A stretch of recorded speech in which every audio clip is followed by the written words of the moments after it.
Bangladesh cricket board president Aminul Islam Bulbul ভাই দেশ ছেড়ে অস্ট্রেলিয়ায় উড়াল দিয়েছেন, এরকম একটা সংবাদের ভিত্তিতে আমি একটা পর্যালোচনামূলক ভিডিও করেছিলাম, কিন্তু বুলবুল ভাই আসলে দেশেই রয়েছেন। এই ভুল সংবাদটি করার জন্য আমি বুলবুল ভাইয়ের কাছে আন্তরিকভাবে ক্ষমা প্রার্থনা করছি, দুঃখ প্রকাশ করছি আপনাদের সামনেই, এবং নট আউট নোমানের যারা দর্শক রয়েছেন তাদের কাছেও ক্ষমা প্রার্থনা করছি, দুঃখ প্রকাশ করছি। বুলবুল ভাইকে আমি SMS দিয়ে আমার এই ক্ষমা প্রার্থনাটা আসলে জানিয়ে রেখেছি, এবং তার সঙ্গে আমার যখন মুখোমুখি দেখা হবে, নিশ্চয়ই দেখা হবে, আমি সামনাসামনিও তার কাছ থেকে সেই দুঃখ প্রকাশটা করব, ক্ষমাটা চেয়ে নেব। এটা করাটা আমার উচিত হয়নি। নট আউট নোমানে এই আমাদের 6 বছরে এই একটা ভিডিওই আমাদের পাবলিশ করার পর নামিয়ে ফেলতে হয়েছে ভুল হবার কারণে। আশা করছি এটা আর দ্বিতীয় কখনো হবে না।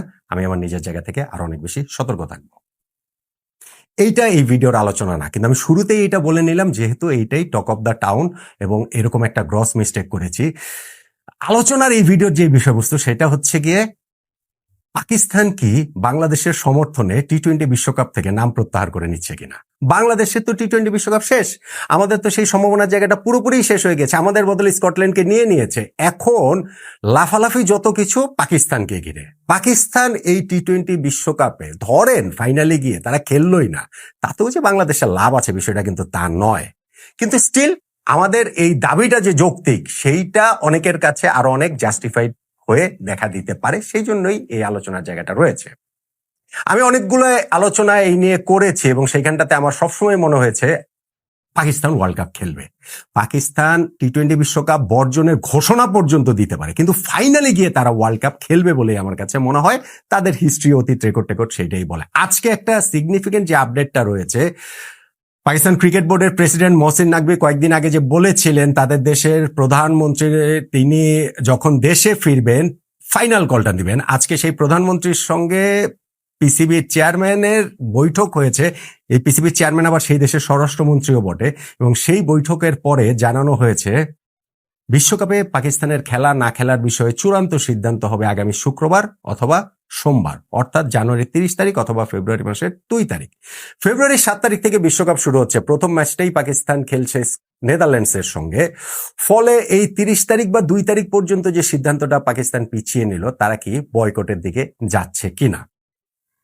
দেখুন, আজকে আরেকটা নিউজ খুব সার্কুলেট হয়েছে যে পাকিস্তানের সামনে 3টা অপশন রয়েছে, এবং সেই 3টা অপশন নিয়ে তারা ভাবছে। সেই 3টা অপশন কি? নাম্বার 1, পুরো ওয়ার্ল্ড কাপটাই তারা বয়কট করবে, বর্জন করবে বাংলাদেশের মতো। নাম্বার 2, তারা ভারতের বিপক্ষে ম্যাচটা বয়কট করবে। এবং নাম্বার 3, তারা ওয়ার্ল্ড কাপে সব ম্যাচ খেলবে, কিন্তু প্রতিটা ম্যাচেই তারা ওই কালো আর্মব্যান্ড পরে খেলবে, এবং জয়টা বাংলাদেশের জন্য, বাংলাদেশের দর্শকদের জন্য উৎসর্গ করবে। এই 3টা জিনিসের যে সম্ভাবনা, এটা আসলে কতটা? ধর, নাম্বার 1 যেটা, পাকিস্তান বিশ্বকাপ বয়কট করবে পুরোপুরি, আমার কাছে মনে হয় না যে এটা আসলে পসিবল। আমি আমার ওই স্ট্যান্ডটাতে এখনো দাঁড়িয়ে আছি যে এই ওয়ার্ল্ড কাপ বর্জন করাটা বাংলাদেশের সমর্থনে দাঁড়িয়ে, প্রথমত এটা বাংলাদেশের সমর্থনের কিছু না, এটা পাকিস্তান করছে তাদের ভারত বিরোধিতার জায়গা থেকে। ভারত পাকিস্তানের যে এই চিরন্তন বৈরিতা, যেটা রাজনৈতিক ক্ষেত্র থেকে ক্রিকেটীয় ক্ষেত্রেও সেটা রয়েছে, ভারত এখন একটু বেকায়দায় রয়েছে। বাংলাদেশ ওয়ার্ল্ড কাপ থেকে সরে দাঁড়িয়েছে, সেইখানটাতে আরেকটা দল নিয়েছে, 21 নম্বর দল স্কটল্যান্ড। এখন 22 নম্বর দলও যদি নিতে হয় পাকিস্তান সরে দাঁড়ালে, এইটাতে ভারত বিচলিত, এটা কোনো ডাউট নেই। আপনি যতই আইসিসি টুর্নামেন্ট আমরা বলে, আলটিমেটলি গিয়ে এখানটা তো ভারতের সেটাই সবচেয়ে বেশি। সো এই যে ভারত একটু বেকায়দা রয়েছে, সেই সুযোগটা পাকিস্তান নিচ্ছে বলেই আমার ধারণা। কারণ পাকিস্তানের এরই মধ্যে ওয়ার্ল্ড কাপের স্কোয়াডও ঘোষণা করা হয়েছে। পাকিস্তান এই যে ওই দিন বলেছিল যে তাদের প্রধানমন্ত্রী দেশে ফেরার পর সিদ্ধান্ত নিবে, আমি তখনই বলেছিলাম প্রধানমন্ত্রী তার মঙ্গল গ্রহে নাই। প্রধানমন্ত্রীর সিদ্ধান্ত যদি নিতে হয়, সেটা তো এই এখনকার এই প্রযুক্তির যুগে তার কাছ থেকে একটা সিদ্ধান্ত নিতেই পারে। কিন্তু এই যে আজকে প্রধানমন্ত্রী তাদের দেশে এলেন, মিটিংটা করলেন, মিটিং করার পর সেটা আবার কেন পিছিয়ে দেওয়া হলো? এই যে শুক্রবার বা সোমবারের জায়গায় যে নিয়ে যাওয়া হলো, সেইটার আসলে কারণটা কি? সেইটার কারণ হচ্ছে জাস্ট সময় ক্ষেপণ করা। সেইটার কারণটা হচ্ছে ভারতকে আরো একটু টেনশনের মধ্যে রাখা। আমি জানি না এর মধ্যে দিয়ে পাকিস্তান তাদের ক্রিকেটীয় কূটনীতির জায়গা থেকে কিছু লাভালাভ বের করে নেয় কিনা। ধরেন 2-1টা এক্সট্রা সিরিজ, ধরেন কিছু বাড়তি টাকা পয়সা আইসিসির কাছ থেকে আদায় করে নেওয়া, এই সব ট্রিক্স পাকিস্তানিরা আবার এগুলাতে মাস্টার, তারা সেটা করতে পারে।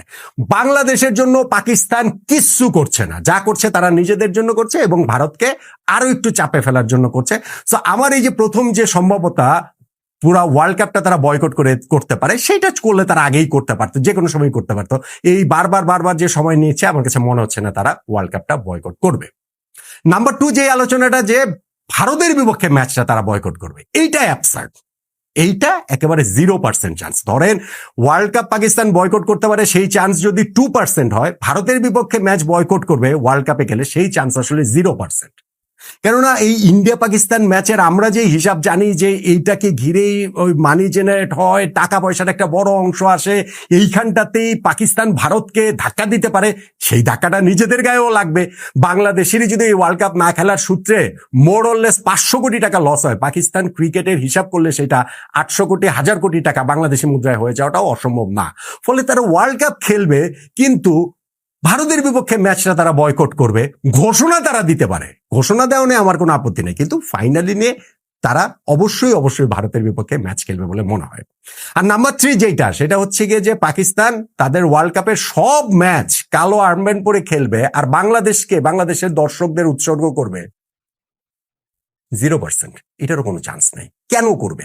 হ্যাঁ, তারা ধরেন পোস্ট ম্যাচ প্রেজেন্টেশন একদিন বলতে পারে যে না, এটা যেটা বাংলাদেশের সঙ্গে হয়েছে ঠিক না, তাদের অফিসিয়ালরা বলতে পারে, প্রেস কনফারেন্সে প্রশ্ন হলে তাদের প্লেয়াররা বলতে পারে। কিন্তু ভাই, পাকিস্তান একটা দেশ হিসেবে ওয়ার্ল্ড কাপ খেলতে যাচ্ছে এবং তারা ওয়ার্ল্ড কাপ জয়ই তো তাদের টার্গেট, রাইট? তারা এখানে প্রতিটা ম্যাচ খেলছে এবং প্রতিটা ম্যাচ শেষে বলছে যে এই জয় আমরা বাংলাদেশকে উৎসর্গ করলাম, এই জয় আমরা বাংলাদেশের দর্শকদের উৎসর্গ করলাম, এবং সেইটা ভেবে আমরা পুলক বোধ করছি যে বাহ পাকিস্তান আমাদেরকে জয় উৎসর্গ করবে। এইটারও ভাই কোনো রকম কোনো চান্স আছে বলে আমার কাছে মনে হয় না। ফলে পাকিস্তান এই জিনিসগুলোকে এখন আমার কাছে মনে হয় যে জাস্ট শুধুমাত্র ভারতকে কিছুটা চাপে রাখা T20 ওয়ার্ল্ড কাপের আগ পর্যন্ত। এবং অতীতের অবস্থাও যদি আমরা দেখি, ইন্ডিয়া পাকিস্তান এই দুই দেশের মধ্যে যেরকম পরিস্থিতি থাকে, যুদ্ধাবস্থা, ধরেন সেই যে কাশ্মীর অ্যাটাকের পরও এই দুই দেশ এশিয়া কাপে কিন্তু খেলেছে এবং সেই খেলার জায়গাটায় হ্যান্ডশেক করে নাই, ঝামেলা হয়েছে। পরের ম্যাচটাতে পাকিস্তান টিম হোটেল থেকে বের হয় নাই, 1 ঘন্টা পরে এসে খেলেছে, কিন্তু খেলেছে তো শেষ পর্যন্ত। ফলে বাংলাদেশের পাশে দাঁড়িয়ে পাকিস্তান এই কাজটা করতে পারতো শুধু তখনই যখন এইটার একটা দীর্ঘমেয়াদী এফেক্ট থাকতো, যে না, আমরা এখন আইসিসিতে যে ভারতের আধিপত্য, সেই আধিপত্য থেকে ভেঙে বেরিয়ে এসে পাকিস্তান, বাংলাদেশ, ধরেন সঙ্গে অস্ট্রেলিয়া, ধরেন সঙ্গে নিউজিল্যান্ড, ধরেন আরো এই জিম্বাবুয়ে ছোটখাটো কয়েকটা দেশ নিলে আমরা এটা চ্যালেঞ্জ জানালাম।